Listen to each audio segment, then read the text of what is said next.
welcome back. Ooh, who's chilly this morning? A little cold. It feels nice. I think this may be our last breath of chilly air. The Lord be with you. Let us pray. Dear Heavenly Father, we thank you for giving us learning, for helping us to grow, for gifts of joy and laughter, and especially for accepting us as your special children. Help us always to do our very best and fill us with your love, so that we might become the people you want us to be. Show us as we spend today, and help us share and peace with one another. In Jesus Christ our Lord. Amen. Fourth graders, would you lead us this morning, please?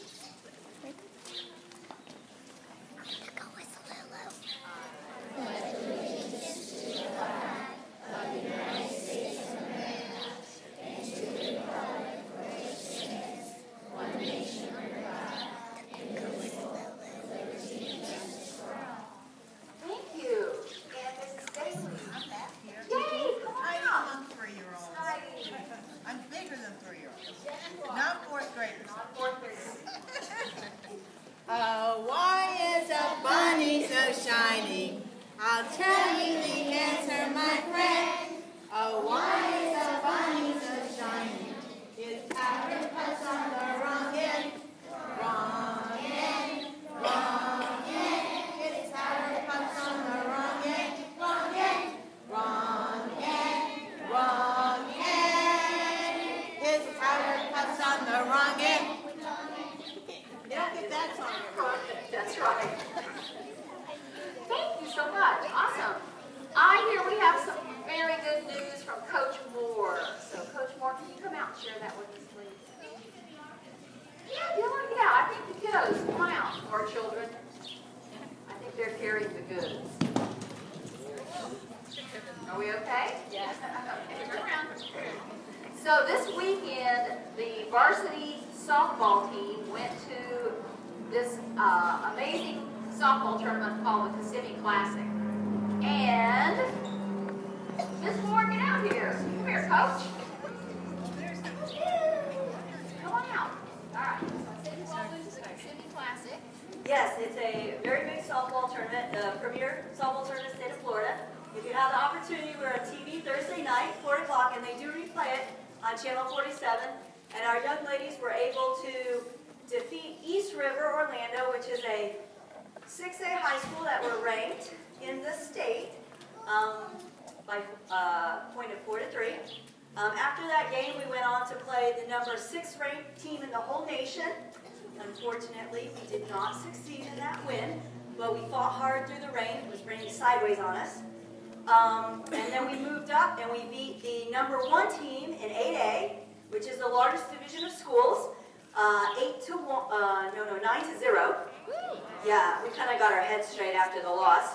And then we moved in and we won the 5th place trophy by beating the number 5 team in the All-State poll, which is all classes, all divisions in the whole state of Florida. They were ranked 5 and we beat them 8-1 and brought home the 5th place trophy. And if you follow my Facebook, I do want to brag. My girls are so responsible that they had to miss some class Friday, and they begged me for a study hall, so I posted some of our study hall pictures on my Facebook as well. Let's give our team another congratulations. So we played the team that came in 4th place in the tournament at our field tomorrow night at 6 p.m. St. Cloud High School. I think they're 7A, and they came in 4th right before us, so we have the opportunity to compete against them at our field tomorrow night at 6 p.m. if you'd like to come out and watch. Explain to the kids what 7A means. I don't think they know. Oh, okay. So the A is the size of the school. So we're 2A, which is the smallest size school that competes in Florida high school, and then 3A is the next number, 5, 6, 7. So 8A are schools that have 3,000 to 4,000 students in their school. And don't forget, Softball Skills Summer Camp is the week of June 8th. I lead that with my varsity team. We have ratios of 6-to-1, so everybody gets one-on-one softball coaching. We go through everything from the mental part of the game to base running, defense, hitting, sliding, all the fun stuff, so that if anybody's interested in playing playing softball in their future. We kind of go over all the little fun skills one by one, and we make it small and attainable so anybody can do it. I can teach anybody softball that wants to learn. Thank you. Okay. Congratulations, Coach Mark. Thank you, kiddos, for helping out Mama. All right. And speaking of summer camps, we have our science guy, Mr. Tom, is here, and he wanted to share a little bit about the science camp this morning. Let's welcome Tom to our campus. Good morning, everybody. My name is Paul Tom, and I'm a math scientist. We are partnering with Canterbury here to bring you a number of really cool science camps this summer. There's about 6 of them. They're coming over a number of different weeks. You're going to be getting one of these forms home. This is going to tell your parents all about the science camps. We've got stuff like NASA, where we'll be launching rockets. We won't be launching this one because we've launched this one so many times it doesn't work anymore. But we have a lot of very cool rockets. You're going to learn all about how astronauts work. You're going to eat astronaut food. You're going to learn all the different parts of a rocket. And at the end, we will be launching some rockets off. We've got stuff like CSI, where you'll learn detective science and how detectives do their science and do some of that science yourself. We have Science Palooza, which is all about chemistry and different types of chemical reactions. Grossology, which is about your body and all the weird stuff that goes on there. Mad Machines and Junior Engineers, where you'll be learning some engineering skills as well as how simple machines work and how to build them and break them and use them to break other things, which is pretty cool too. And last but not least, we have Red Hot Robots. Red Hot Robots is, well, at the end, you end up with a robot. You build your own robot and you take it home. But today I want to talk to you a little bit about something called propulsion. Does anybody know what propulsion is? Who knows what propulsion is? What's propulsion? Anybody? There you go. Force that pushes something, that's right. So propulsion in a rocket would be the jet fuel, right?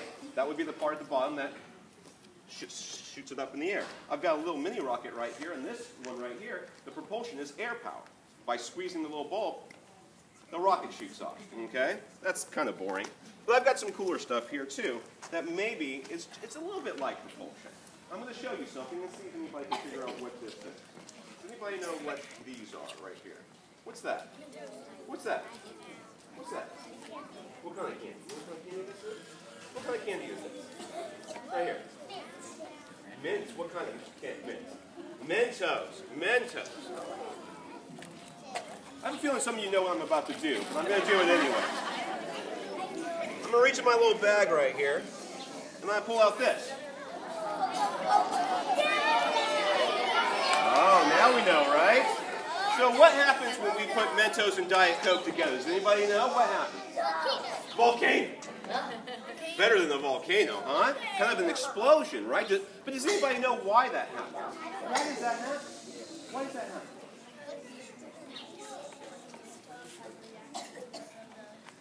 Yeah, that's kind of true. Why don't you come out here and help me? What's your name? Parker. Now, Parker, this is a Mentos candy, is it not? It is. Yes, that's the easy one. Now, Parker, it looks smooth, right? You can feel it. It looks smooth, right? Don't eat it. You need that. Don't eat the science. That's just general mad science rule. Don't eat the science. Now, and the candy looks very, very smooth, but it's not. It has microscopic little bumps on it. And those bumps allow the bubbles within the Diet Coke to form very quickly. But it's weird because if you take the Mentos and you put them in like something like root beer has bubbles, right? Pepsi has bubbles, right? But it doesn't work as well. And the reason it doesn't work as well is this. There is a special chemical in the sweetener of the Diet Coke and on the surface of this candy that react together. That chemical reaction allows the surface area, the surface tension of the liquid here to be reduced. And that surface, reducing that, allows the bubbles to form even faster. So what we're going to do, you and I, if you're game, you're okay with getting soaked with Diet Coke first thing in the morning? Sure you are. Why not? So what we're going to do is we're going to use this little launcher here. And the way this launcher works is this.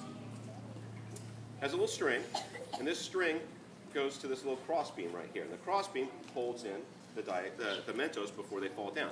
The top, you can see, has a hole. That hole is pretty big, but not too big, but smaller than the size of the top here. That restricts the flow, which makes the Diet Coke go up a little bit higher than it normally would. So, why don't you hold this? And this. I'm going to keep giving you stuff until you run out of hands, until you take that other hand out of your pocket. Maybe. So we'll take the top off of this guy right here. Put put that in their pocket. And this slides right in here, theoretically, and secures down so that it doesn't fall out. Now, what we're going to do is we're going to put the Mentos inside the sleeve here, and when we want the Mentos to drop, we'll pull this. This little thing goes over these holes so we don't get Diet Coke all over the place. And this allows the candy to go straight up. So we got it? You understand what's going on? You're going to be the puller of the string, is what you're going to do. So go ahead and put the Mentos in there. We'll put the top on. We'll move, we got a hose over there, so we can just kind of do this in the courtyard. We're okay with doing this in the courtyard? Yeah. Sure. We'll do it right here, huh?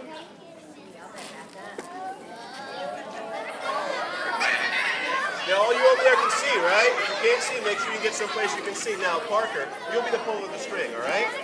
So everybody, if you guys can help us out, we're going to count 5, 4, 3, 2, 1, then he's going to pull the string. Are you guys all right with that? Yeah. All right. 5, 4, 3, 2, 1, pull.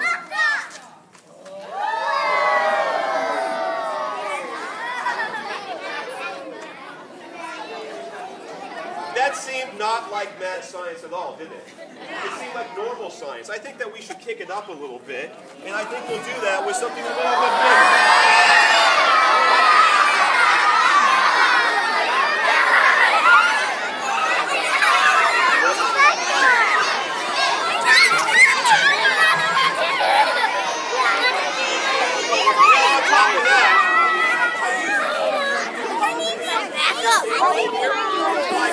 What that does is that allows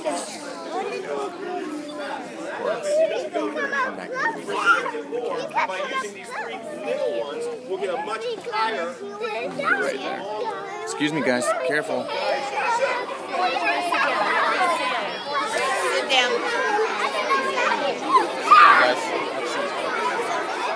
I want to sit down.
Something a little bit bigger this time. Let's see how well this works, right?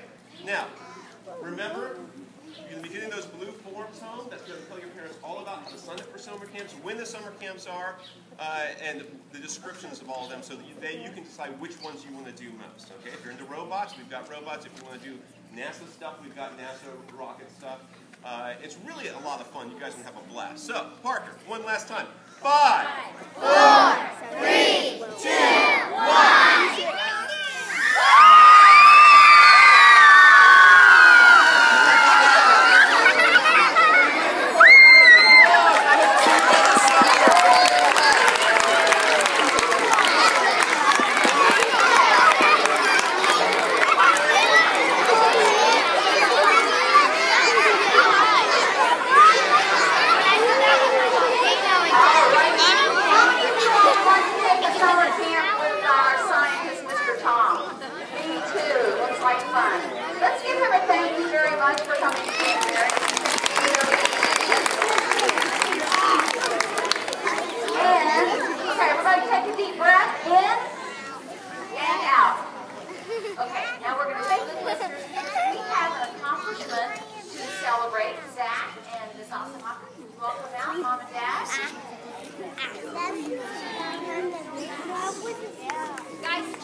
Good morning.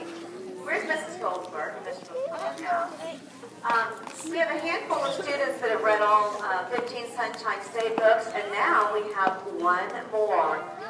Zach actually set a goal for himself before spring break, and he met that goal, and we're pretty proud of him. So congratulations to Zach Goldberg, all 15. We have Weston, I think, very close, right, Weston? So congratulations, Zach. We are so proud of you, buddy. Great job.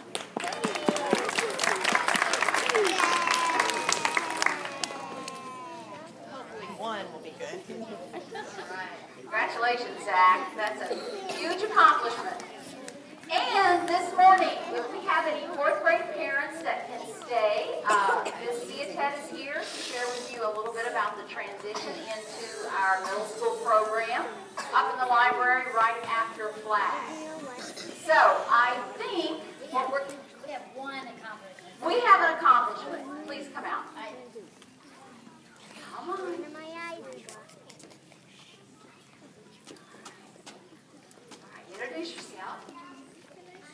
My name's Ivy, and I had a lemonade stand and orange juice stand, and I got money for All Children's Hospital. Well, let's congratulate Ivy on her fundraising. Thank you very much. How long did it take you? Were you all day working on your lemonade stand? No, 2 hours. Great job. Let's congratulate Ivy one more time. Well done. All right, so what we're going to do is we'll share more accomplishments tomorrow, but I see a medal coming out here, and I saw a face over there. Come on.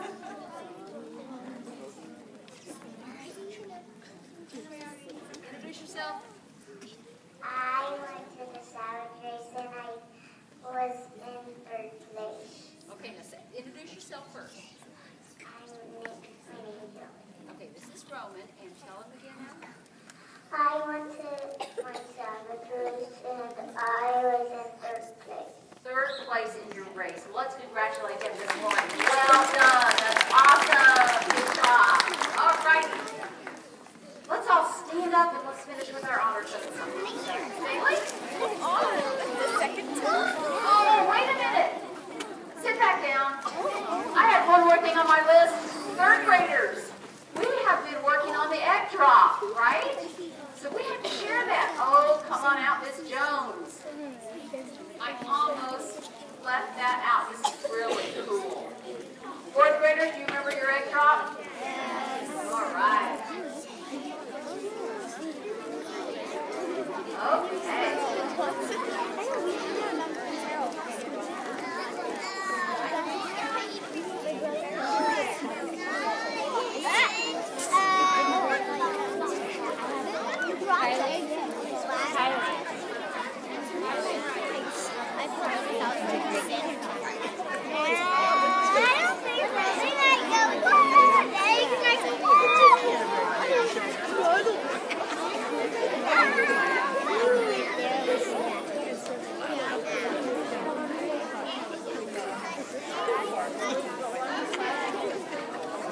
Third grade has been working on their egg drop project, and there are 4 groups, and each group will tell you a little bit about what they did. I know it's scattering around here right now, so sorry for the backs for some of you, but we'll try to turn around and show you. Then after flag, if any classes want to stay, we are going to do our second trial today for the egg drop. The whole idea was to try to get it as light as possible, and we have our results posted over there on the divider, whatever that thing is called. So, okay, let's have the first group come up real quick. You guys want to come up?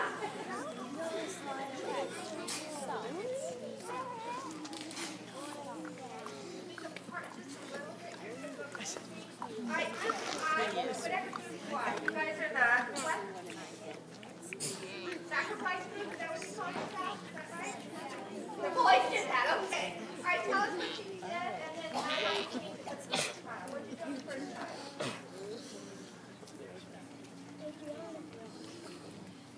What did you use for tax? And then Can you use